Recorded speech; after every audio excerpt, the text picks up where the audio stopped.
هل الصح الواحد يبدأ في مصر كتجارة إلكترونية ويعمل هو الأوبريشن، ولا يتوسع قبل ما يتوسع في الخليج؟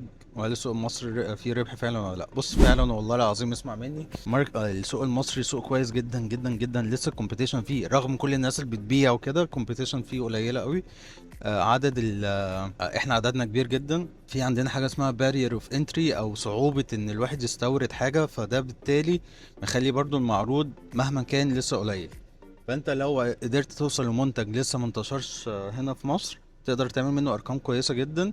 لو باي فكره مختلفه عن اللي الناس شغاله بيها هنا في مصر. الناس يعتبر اغلبيه الناس للاسف ليزي، يعني يجوا يسوقوا المنتج، يعملوا فيديو واحد او حاجه، فانت تقدر تكراش الكومبيتيشن دي بسهوله جدا.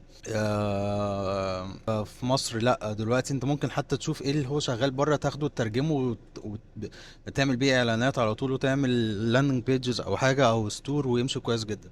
فانا ماركت مصر كويس جدا جدا جدا، وانصح اي حد يبتدي بيه. دي حاجه. الحاجه التانية انك تعمل فيه مليون جنيه سهله. الارقام في مصر والله عادي خالص. في ناس، مش انا يعني، انا شغال في مصر لكن يعني مش متوسع قوي. في ناس في مصر عادي بيعملوا 3 و4 مليون جنيه مبيعات، مش ربح في اليوم. ده ليه؟ عشان احنا عددنا كبير قوي. فانت لو معاك منتج ومعاك منه كميات كبيره ومطلوب وبيحل مشكلة معينة، خلاص الناس كلها هتشتريه. ايه المشكلة؟ فاهم؟ انا انصحك بشدة تبتدي في مصر.